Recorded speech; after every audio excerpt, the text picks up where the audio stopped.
আসসালামু আলাইকুম রহমতুল্লাহ। সম্মানিত দেশবাসী, আপনারা দেখেছেন যে আজকে বক্তব্য দেওয়া অবস্থায় আমির জামাত অসুস্থ হয়ে পড়েছিলেন। আমরা অবশ্য আমির জামাতের পিছনেই ছিলাম।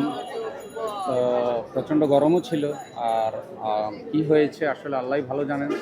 আপনাদের কাছে দোয়া চাই। আমালানা নাসিরুদ্দিন হেলালি হাফেজাহুল্লাহ তিনিও মঞ্চে থেকে আমির জামাতকে দেখেছেন। তিনি দোয়া চাচ্ছেন এবং আপনাদের সাথে তার অভিজ্ঞতা শেয়ার করছেন।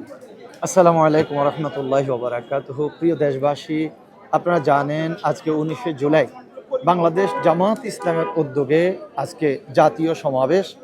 এই সমাবেশে ইসলামিক অন্যান্য রাজনৈতিক দলের কেন্দ্রীয় নেতৃবৃন্দ, বিভিন্ন পর্যায়ের নেতৃবৃন্দ এসেছেন। আর দুপুর 2টার আগেই মোহতারাম আমিরে জামাত স্টেজে এসে উনি ওনার আসনে বসেছেন।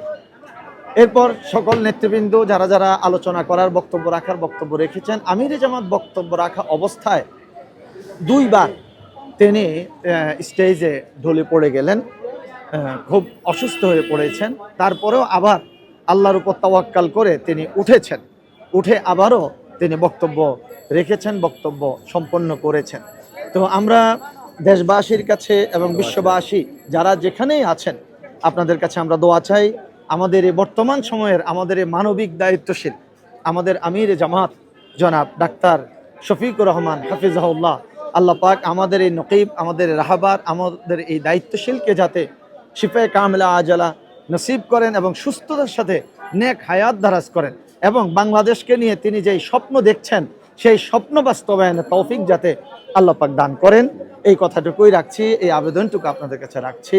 চাই আমরা আপনাদের কাছে দোয়া চাই। আমির জামাতের বিরুদ্ধে অনেক ষড়যন্ত্র হচ্ছে এবং হবে। আল্লাহ যেন সকল ষড়যন্ত্র থেকে হেফাজত করেন। মূলত এই দোয়ার জন্যই আমরা এই কথাগুলো শেয়ার করলাম। আপনারা সকলেই দোয়া করুন যাতে আল্লাহ ইসলামী আন্দোলনকে, ইসলামী সংগঠনকে, ইসলামী ব্যক্তিত্বকে, বিশেষ করে আমির জামাতকে আল্লাহ যেন সকল ষড়যন্ত্র থেকে হেফাজতে রাখেন। আসসালামু আলাইকুম রহমতুল্লাহ।